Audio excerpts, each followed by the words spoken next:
குழி பணியாரம் பண்ணுறதுக்கு அளவு சொல்கிறேன். 1 கப் பாருங்கள் பச்சரிசி, 1 கப் இட்லி அரிசி, 2 டீஸ்பூன் வந்து உளுந்து, கொஞ்சோண்டு வந்து வெந்தயம், எல்லாத்தையும் ஒன்றா போட்டு நல்லா 4 தடவை வாஷ் பண்ணி 4 ஹவர்ஸ் ஊற வச்சிடலாம். இப்போ இது நல்லா 4 ஹவர்ஸ் ஊறிடுத்து இல்லையா அரைக்கும் போது எப்படி எந்த அளவுக்கு அரைச்சி எடுக்கிறேன்றதை காமிக்கிறேன். இப்போ பார்த்தீங்கன்னா நல்லா வெண்ணெய் மாதிரி அரைச்சிட்டேன். தேவையான உப்பு போட்டு நல்லா கலந்துட்டு நல்லா பொங்குற அளவுக்கு 4-6 மணி நேரம் வந்து வெளியே வச்சுருங்க.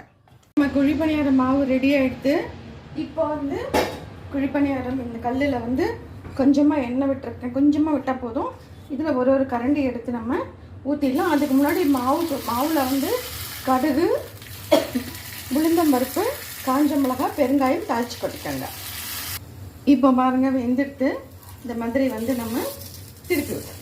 குழிப்பணியாரம் பாருங்கள் ரொம்ப அழகாக குட்டி குட்டியாக கோலியாக வந்திருக்கு. என்னோடது சின்னாச்சு, உங்களுக்கு பெரியாச்சும் இருந்தால் பாருங்கள். இது ட்ரை